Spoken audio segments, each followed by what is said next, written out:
હાલ આસારામને લઈને ખૂબ જ દુઃખદ સમાચાર સામે આવી રહ્યા છે। રાજસ્થાનની જોધપુર જેલમાં બંધ આસારામના સુપ્રીમ કોર્ટે વચગાળાના જામીન મંજૂર કર્યા છે। ત્યારે તાજેતરમાં બીમાર આસારામ બાપુને સારવાર માટે મહારાષ્ટ્ર લઈ જવામાં આવ્યો હતો અને આ દરમિયાન સુરતની લાજપોર જેલમાં બંધ આસારામના પુત્રને ગુજરાત હાઈકોર્ટે બીમારીને કારણે મળવાની મંજૂરી આપી હતી।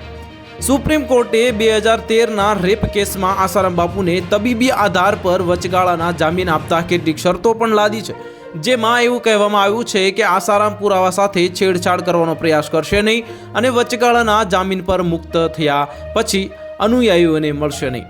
આસારામને 2013માં યૌન શોષણના કેસમાં દોષિત ઠેરવવામાં આવ્યો હતો અને તેની સામે કલમ 376 એટલે કે બળાત્કાર અને કલમ 376 ગુનાહિત કૃત્ય હેઠળ જે કેસ નોંધી અને આજીવન કેદની સજા ફટકારવામાં આવી હતી અને આ મામલો જોધપુરમાં આશ્રમમાં અભ્યાસ કરતી એક સગીર બાળકી સાથે સંબંધિત હતો।